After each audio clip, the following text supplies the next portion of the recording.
আপনি কি কখনো লক্ষ্য করেছেন আপনার সন্তান যখন মুখে মুখে তর্ক শুরু করে তখন আপনি কতটা হতাশ বা অপ্রস্তুত বোধ করেন? প্রায়শই বাবা মা মনে করেন এটি কেবল একটি স্বাভাবিক শিশুদের আচরণ, কিন্তু প্রকৃতপক্ষে এটি শিশুদের মানসিক বিকাশের একটি গুরুত্বপূর্ণ অংশ। তর্ক করা মানে সন্তান নিজেকে প্রকাশ করছে, তাদের আবেগ, চাহিদা এবং অনুভূতিকে বোঝার চেষ্টা করছে। কিন্তু যদি এটি নিয়ন্ত্রণহীন হয়ে যায় তাহলে তা সহজেই সম্পর্কের মধ্যে দূরত্ব তৈরি করতে পারে, এমনকি পরিবারের শান্তি ও সমঝোতাকেও নষ্ট করতে পারে।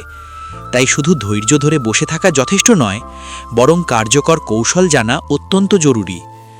আজকের ভিডিওতে আমরা আলোচনা করব 4টি অত্যন্ত কার্যকর কৌশল যা আপনার সন্তান মুখে মুখে তর্ক করলে আপনি ব্যবহার করতে পারেন। এই কৌশলগুলো শুধু সমস্যার সমাধান করবে না, বরং আপনার সন্তানের সঙ্গে আপনার সম্পর্ককে আরও শক্তিশালী করবে। আপনি যদি একজন বাবা বা মা হয়ে সন্তানের মনের দিকগুলো ভালোভাবে বুঝতে চান, তাহলে এই ভিডিওটি আপনার জন্য অপরিহার্য। এই কৌশলগুলো অনুসরণ করলে আপনি দেখতে পাবেন সন্তান কেবল তর্ক কমাচ্ছে না, বরং তাদের অনুভূতি প্রকাশ করার পদ্ধতিও উন্নত হচ্ছে।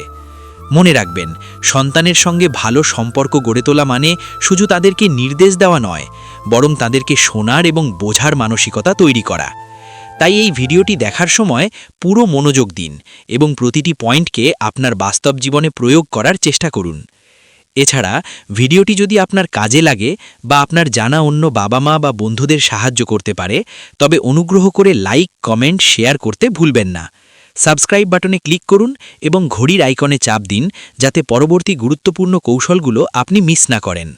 ভিডিওটি পুরো দেখলে আপনি পেতে যাচ্ছেন একটি সমাধানমূলক গাইড, যা শুধু শিশুদের সঙ্গে সম্পর্ককে সুদৃঢ় করবে না, বরং আপনার নিজের ধৈর্য, বোঝাপড়া এবং যোগাযোগ দক্ষতাকেও উন্নত করবে।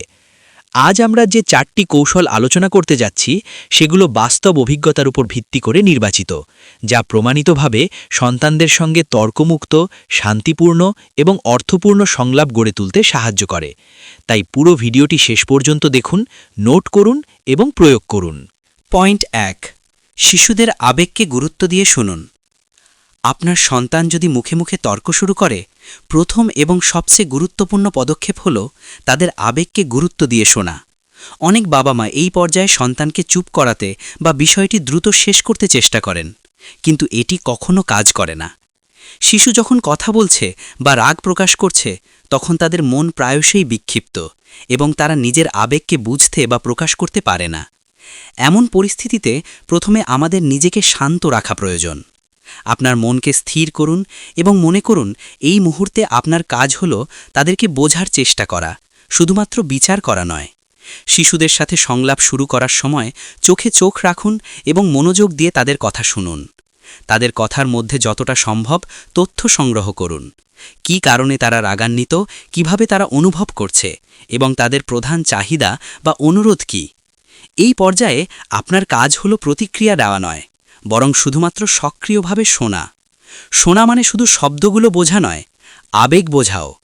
তাদের কথা শেষ না হওয়া পর্যন্ত মধ্যবর্তী মন্তব্য বা বিরোধ সৃষ্টি করবেন না। যদি তারা রাগান্বিত বা উত্তেজিত হয়, তাহলে তাদের অনুভূতিকে মৃদু ভাষায় প্রতিফলিত করুন। উদাহরণস্বরূপ আপনি বলতে পারেন, আমি বুঝতে পারছি তুমি সত্যি রাগান্বিত, কারণ তুমি তোমার খেলনা ভাগ করতে চাওনি। এই ধরনের প্রতিফলন শিশুদের অনুভূতির মূল্যায়ন করে এবং তাদের শান্ত হতে সাহায্য করে। শিশুর আবেগকে গুরুত্ব দেওয়ার আরেকটি গুরুত্বপূর্ণ দিক হল তাদের অনুভূতির নামকরণ করা। অনেক শিশু নিজের আবেগকে সঠিকভাবে নাম দিতে পারে না। তাদের মনে হয় তারা কেবল রাগান্বিত বা দুঃখিত, কিন্তু প্রকৃতপক্ষে তাদের অনুভূতি আরও জটিল। বাবা মা যদি তাদের অনুভূতির নামকরণ করতে সাহায্য করে, যেমন আমি বুঝতে পারছি তুমি হতাশ এবং বিভ্রান্ত অনুভব করছো, কারণ তুমি চেয়েছিলে সবাই তোমার সঙ্গে খেলুক, তবে শিশু নিজের আবেগকে আরও ভালোভাবে বুঝতে শেখে। এভাবে শোনা মানে শুধু শোনার মধ্যে সীমাবদ্ধ নয়, বরং অনুভূতিকে স্বীকৃতি দেওয়া এবং প্রয়োজনীয় সমর্থন প্রদান করা। শোনা এবং অনুভূতি স্বীকৃত করা সন্তানের মধ্যে আত্মবিশ্বাস এবং নিরাপত্তার অনুভূতি বাড়ায়। যখন শিশু মনে করে যে তার আবেগকে বোঝা হচ্ছে, তখন তাদের রাগ বা বিরোধমূলক আচরণ দ্রুত কমতে শুরু করে। এই কৌশলটি প্রয়োগ করার সময় একটি গুরুত্বপূর্ণ দিক হল সংযম এবং ধৈর্য। কখনো কখনো শিশু দীর্ঘ সময় ধরে কথা বলবে বা একই বিষয় বারবার উল্লেখ করবে। এই সময় হঠাৎ মন্তব্য করা বা বিষয়কে দ্রুত সমাধান করার চেষ্টা করা সমস্যা বাড়াতে পারে, বরং স্থির এবং ধৈর্য ধরে শোনা একমাত্র পথ যা সত্যিকারের সমাধান দিতে পারে। এছাড়া শোনার সময় নিজের রাগ বা হতাশাকে নিয়ন্ত্রণ করা অত্যন্ত গুরুত্বপূর্ণ। বাবা মা যদি নিজের আবেগে বিভ্রান্ত হয় তাহলে শিশু আরও বিরক্ত হয়ে যেতে পারে এবং তর্ক বাড়তে পারে। তাই নিজের আবেগকে নিয়ন্ত্রণ করে সক্রিয়ভাবে শোনার অভ্যাস গড়ে তোলা জরুরি। আরেকটি কৌশল হল শিশুর কথায় সংক্ষেপে প্রতিফলন করা। যখন তারা বলছে তখন মাঝে মাঝে বলতে পারেন, তুমি বলছো তুমি চাইছো আমি তোমার সঙ্গে খেলতে আসি। এটি তাদের মনে করিয়ে দেয় যে আপনি তাদের শুনছেন এবং বোঝার চেষ্টা করছেন। এই ছোট্ট অভ্যাস সন্তানকে আত্মমর্যাদা দেয় এবং তর্ক দ্রুত হ্রাস করে। অবশেষে শিশুদের আবেগকে গুরুত্ব দিয়ে শোনার সবচেয়ে বড় লাভ হল এটি সম্পর্ককে শক্তিশালী করে। সন্তান যখন দেখবে যে আপনি তার কথা গুরুত্ব সহকারে নিচ্ছেন, তখন তার আপনার প্রতি বিশ্বাস এবং স্নেহ বৃদ্ধি পায়। দীর্ঘমেয়াদে এটি পরিবারের মধ্যে শান্তিপূর্ণ পরিবেশ বজায় রাখতে সাহায্য করে এবং ভবিষ্যতে বড় সমস্যার সম্ভাবনা কমায়। তাই মুখে মুখে তর্কের সময় প্রথম পদক্ষেপ হিসেবে সবসময় শিশুর আবেগকে গুরুত্ব দিয়ে শোনা এক অনিবার্য কৌশল। পয়েন্ট ২, নিয়মিত সংযম ও সীমারেখা নির্ধারণ করুন। শিশু যখন মুখে মুখে তর্ক করে তখন শুধু তাদের আবেগ শোনা যথেষ্ট নয়, সঙ্গে সঙ্গে একটি গুরুত্বপূর্ণ কৌশল হল নিয়মিত সংযম এবং সীমারেখা নির্ধারণ করা। অনেক বাবা মা মনে করেন সন্তানকে সবসময় স্বাধীনভাবে চিন্তা করতে বা আচরণ করতে দেওয়াই ভালো, কিন্তু বাস্তবে এটি প্রায়শই তাদের সীমাহীন স্বাধীনতার কারণে সমস্যা সৃষ্টি করে। শিশুরা যখন অনুভূতিতে উত্তেজিত থাকে তখন তাদের আত্মনিয়ন্ত্রণ কম থাকে, ফলে তারা অবাধভাবে কথা বলতে পারে বা কেবল নিজেদের দাবি মানিয়ে নেয়। এই অবস্থায় যদি বাবা মা সুস্পষ্ট নিয়ম এবং সীমারেখা না দেন তাহলে তর্ক এবং বিবাদ দ্রুত বৃদ্ধি পায়। তাই এই কৌশলের মূল হল সন্তানকে জানানো যে আপনি তাদের অনুভূতির প্রতি শ্রদ্ধাশীল, কিন্তু পরিবারের নিয়ম এবং সীমারেখা অপরিবর্তনীয়। প্রথমে স্পষ্টভাবে একটি দৈনন্দিন রুটিন এবং আচরণগত নিয়ম তৈরি করুন। উদাহরণস্বরূপ, খাওয়ার সময়, টিভি দেখার সময়, খেলাধুলার সময়, এই সময়গুলোতে তারা কি করতে পারবে এবং কি পারবে না তা স্পষ্ট করুন। শিশুরা স্বাভাবিকভাবেই নিয়ম মেনে চলতে শেখে যদি নিয়মগুলি ধারাবাহিক এবং প্রত্যেকবার একইভাবে প্রয়োগ করা হয়। এই সীমারেখা শুধুমাত্র নিষেধাজ্ঞা নয়, বরং একটি নিরাপদ এবং পূর্ব নির্ধারিত কাঠামো প্রদান করে যা শিশুদের মানসিক নিরাপত্তা দেয়। দ্বিতীয়ত, যখন সন্তান নিয়ম লঙ্ঘন করে বা অযাচিত আচরণ দেখায় তখন সংযমের মাধ্যমে তাদের প্রতিক্রিয়া দিন।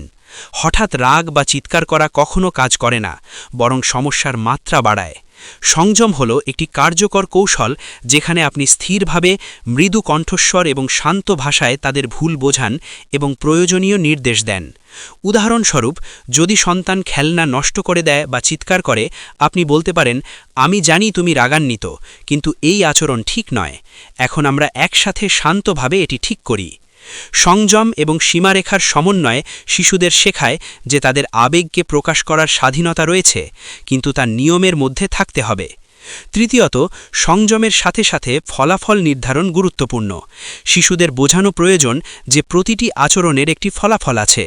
ভালো আচরণের জন্য প্রশংসা এবং ছোট্ট পুরস্কার দিন, কিন্তু নিয়ম লঙ্ঘনের জন্য স্বাভাবিক এবং যুক্তিসঙ্গত ফলাফল দেখান। উদাহরণস্বরূপ, যদি তারা খেলনার প্রতি রাগান্বিত হয়ে অন্যের খেলনা নষ্ট করে, তখন আপনি বলতে পারেন, যখন তুমি নিজের রাগ নিয়ন্ত্রণ করতে পারবে না তখন এই খেলনা ব্যবহারের জন্য বিরতি নেবে।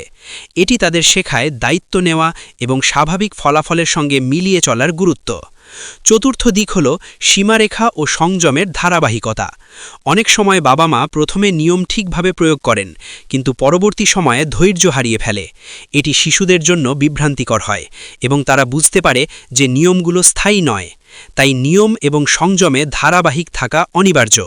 নিয়মগুলোকে পরিবারের সকলের জন্য প্রযোজ্য করুন। শিশু দেখবে যে প্রতিটি সদস্য একই নিয়ম মেনে চলছে, তখন তার জন্য তা স্বাভাবিক এবং গ্রহণযোগ্য হয়ে যায়। এছাড়াও সংযম এবং সীমারেখা নির্ধারণের মাধ্যমে বাবা মা নিজেও শান্ত থাকেন। যখন আপনি জানেন কিভাবে এবং কখন কিভাবে সীমা প্রয়োগ করতে হবে, তখন আপনার ধৈর্য এবং নিয়ন্ত্রণ শক্ত হয়। এটি তর্কমুক্ত এবং সমঝোতামূলক পরিবেশ গড়ে তুলতে সহায়ক। নিয়মিত সংযম এবং সীমারেখা শিশুদের শেখায় যে স্বাধীনতা এবং দায়িত্ব একই সঙ্গে আসে।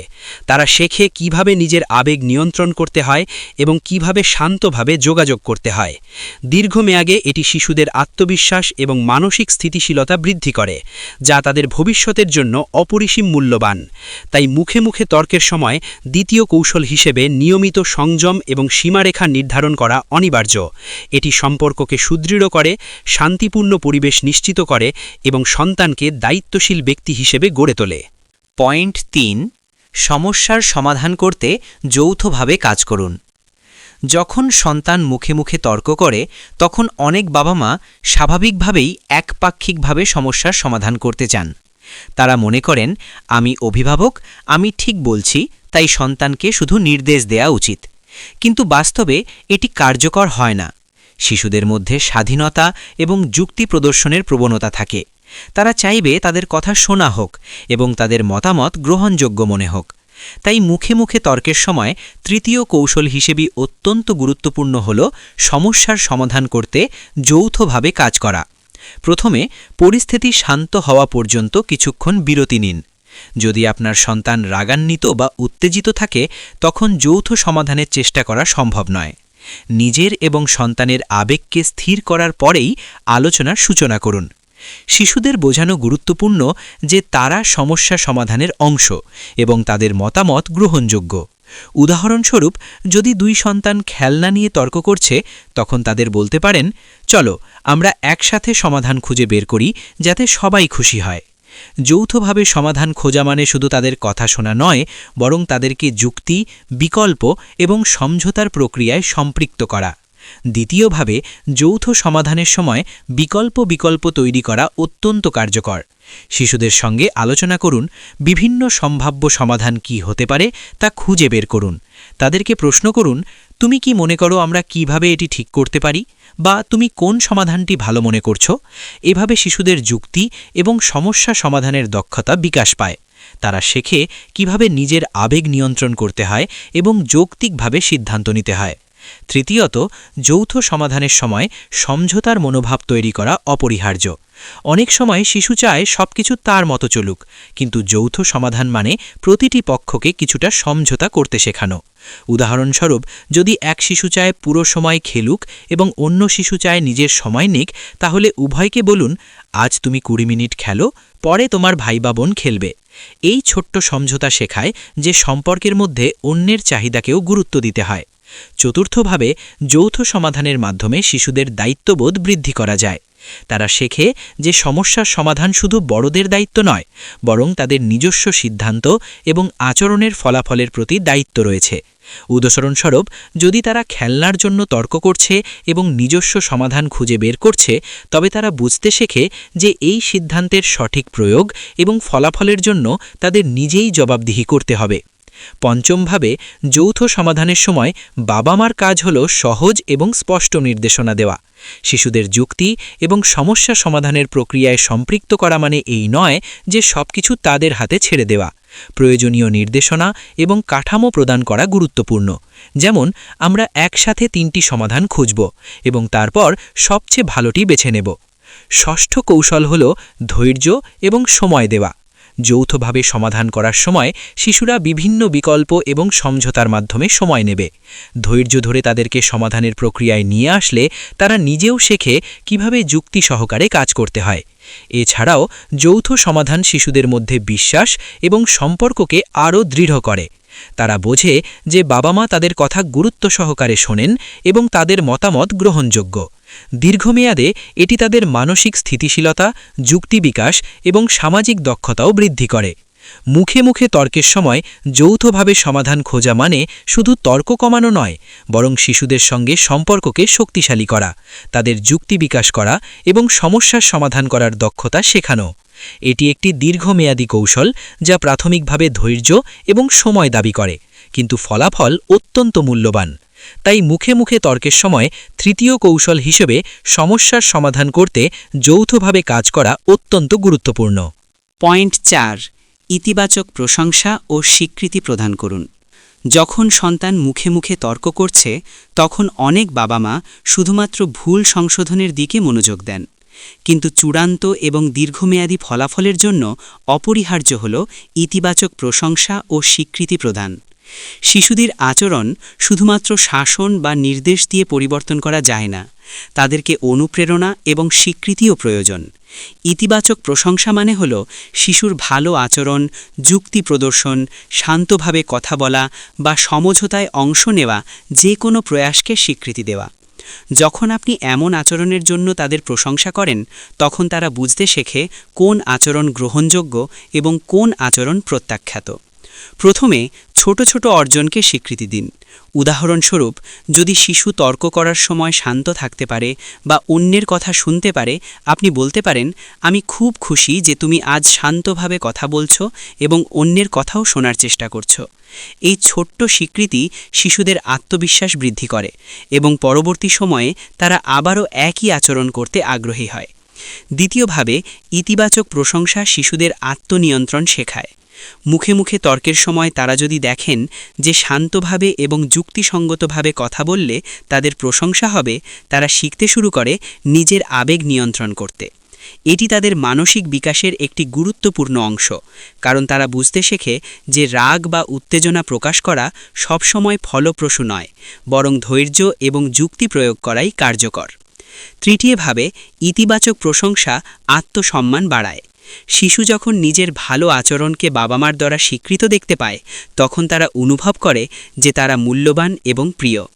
এটি তাদের মধ্যে নিরাপত্তা, স্নেহ এবং সম্পর্কের দৃঢ়তা বৃদ্ধি করে।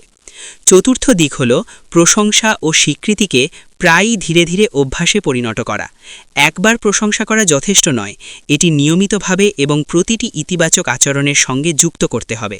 উদাহরণস্বরূপ, যদি শিশু একাধিকবার শান্তভাবে আলোচনায় অংশ নেয়, প্রতিবার তাদের স্বীকৃতি দিন। পঞ্চমত, ইতিবাচক প্রশংসা কেবল কথায় সীমাবদ্ধ থাকলে যথেষ্ট নয়, এটি কাজের মাধ্যমে দেখানোও জরুরি। শিশুদের মাঝে এটি বোঝানো দরকার যে প্রশংসা মানে শুধু শব্দ নয়, বরং তাদের প্রচেষ্টা এবং ফলাফলকে গুরুত্ব দেওয়া।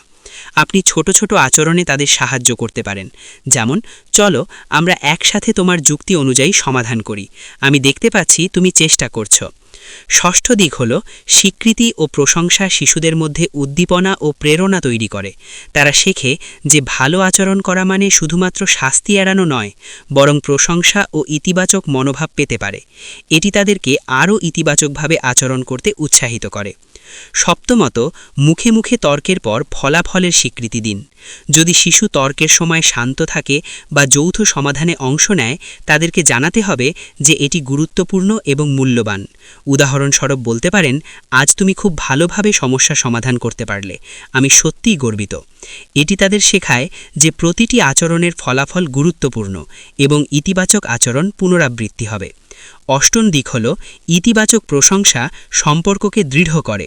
শিশু যখন অনুভব করে যে তাদের চেষ্টা এবং আচরণকে বোঝা এবং স্বীকৃতি দেওয়া হচ্ছে, তখন তারা বাবা মার প্রতি আরও শ্রদ্ধাশীল এবং প্রিয় হয়। এটি দীর্ঘমেয়াদে একটি শান্তিপূর্ণ এবং সমঝোতামূলক পারিবারিক পরিবেশ গড়ে তোলে। নবম দিক হল প্রশংসা ও স্বীকৃতি শিশুদের মানসিক স্থিতিশীলতা বৃদ্ধি করে। তারা শেখে যে তাদের আবেগ এবং চেষ্টা গুরুত্বপূর্ণ এবং এই উপলব্ধি তাদের আত্মসম্মান এবং মানসিক স্বাস্থ্যকে শক্তিশালী করে। দশম এবং শেষ দিক হল ইতিবাচক প্রশংসা ও স্বীকৃতি একটি পরিপূর্ণ চক্র সৃষ্টি করে। শিশু ভালো আচরণ করে, বাবা মা প্রশংসা করে, শিশু আরও ভালো আচরণের দিকে উৎসাহিত হয় এবং পরিবারের মধ্যে শান্তি ও সমঝোতা বজায় থাকে। তাই মুখে মুখে তর্কের সময় চতুর্থ কৌশল হিসেবে ইতিবাচক প্রশংসা ও স্বীকৃতি প্রদান করা অত্যন্ত গুরুত্বপূর্ণ। এটি শিশুদের আত্মবিশ্বাস, মানসিক স্থিতিশীলতা, সম্পর্কের দৃঢ়তা এবং সামাজিক দক্ষতা বৃদ্ধি করে। আজ আমরা জানলাম সন্তান যদি মুখে মুখে তর্ক করে তখন কিভাবে 4টি কার্যকর কৌশল ব্যবহার করে পরিস্থিতি নিয়ন্ত্রণ করা যায় এবং সম্পর্ককে আরও শক্তিশালী করা সম্ভব। প্রথম কৌশল হল শিশুদের আবেগকে গুরুত্ব দিয়ে শোনা। আমরা দেখলাম যখন সন্তানকে ধৈর্য ধরে শোনা হয় এবং তাদের অনুভূতি স্বীকৃতি দেওয়া হয়, তখন তাদের রাগ কমে যায় এবং তারা নিজেকে নিরাপদ মনে করে। দ্বিতীয় কৌশল হল নিয়মিত সংযম এবং সীমারেখা নির্ধারণ করা। শিশুরা যখন জানে কোন আচরণ গ্রহণযোগ্য এবং কোনটি নয়, তখন তারা স্বাভাবিকভাবে নিজের আবেগ নিয়ন্ত্রণ করতে শেখে এবং পরিবারে শান্তিপূর্ণ পরিবেশ বজায় থাকে। তৃতীয় কৌশল হল সমস্যার সমাধান করতে যৌথভাবে কাজ করা। এটি শিশুদের শেখায় সমঝোতা, যুক্তি এবং যৌক্তিকভাবে সিদ্ধান্ত নেবার দক্ষতা, যা তাদের সামাজিক দক্ষতাকে শক্তিশালী করে। চতুর্থ কৌশল হল ইতিবাচক প্রশংসা এবং স্বীকৃতি প্রদান। শিশু যখন ভালো আচরণ এবং শান্তিপূর্ণ সমাধানের জন্য স্বীকৃতি পায়, তখন তারা আরও ইতিবাচকভাবে আচরণ করতে উদ্বুদ্ধ হয় এবং পরিবারে সম্পর্ক আরও দৃঢ় হয়। এই 4টি কৌশল একসাথে ব্যবহার করলে শুধু মুখে মুখে তর্কের সমস্যাই কমবে না, বরং আপনার সন্তান মানসিকভাবে আরও স্থিতিশীল, আত্মবিশ্বাসী এবং দায়িত্বশীল হয়ে উঠবে। এছাড়াও পরিবারে শান্তি ও সমঝোতা বজায় থাকবে এবং আপনি দেখবেন যে প্রতিটি ছোট সমস্যা বড় সমস্যায় পরিণত হচ্ছে না। এটি একটি দীর্ঘমেয়াদী প্রক্রিয়া, তাই ধৈর্য ধরে প্রয়োগ করা জরুরি। ভিডিওটি যদি আপনার কাজে লেগে থাকে তবে অনুগ্রহ করে লাইক বাটনে ক্লিক করুন। লাইক দেয়া মানে শুধু ভিডিওটি পছন্দ হয়েছে তা দেখানো নয়, বরং এটি আমাদেরকে আরও ভালো কন্টেন্ট তৈরিতে প্রেরণা দেয়। আপনার মন্তব্য বা অভিজ্ঞতা আমাদের জন্য অমূল্য, তাই কমেন্টে জানান আপনি কোন কৌশল সবচেয়ে বেশি কার্যকর মনে করছেন বা আপনার নিজের অভিজ্ঞতা শেয়ার করুন। এছাড়াও এই ভিডিওটি আপনার বন্ধু, পরিবার বা অন্য বাবা-মাদের সঙ্গে শেয়ার করুন, যাতে তারা তাদের সন্তানদের সঙ্গে তর্কমুক্ত এবং শান্তিপূর্ণ সম্পর্ক গড়ে তুলতে পারে। সাবস্ক্রাইব বাটনে ক্লিক করুন এবং ঘড়ির আইকনে চাপ দিন, যাতে পরবর্তী গুরুত্বপূর্ণ এবং বিশ্লেষণধর্মী ভিডিওগুলো মিস না করেন। মনে রাখবেন, সন্তানদের সঙ্গে সম্পর্ক গড়ে তোলা একটি ধারাবাহিক প্রক্রিয়া, যা ধৈর্য, সংযম, বোঝাপড়া এবং স্বীকৃতি দিয়ে আরও শক্তিশালী হয়। এই ভিডিওতে শেয়ার করা কৌশলগুলো নিয়মিত প্রয়োগ করলে আপনি দেখবেন শিশুদের সঙ্গে সম্পর্ক উন্নয়নশীল, তর্কমুক্ত এবং আনন্দময় হয়ে উঠছে। তাই আজ থেকেই এই 4টি কৌশল প্রয়োগ শুরু করুন এবং আপনার সন্তানের সঙ্গে সম্পর্ক আরও দৃঢ় করুন। আবারও ধন্যবাদ এই ভিডিওটি দেখার জন্য এবং আশা করি এটি আপনার জীবন ও পরিবারের জন্য মূল্যবান হবে।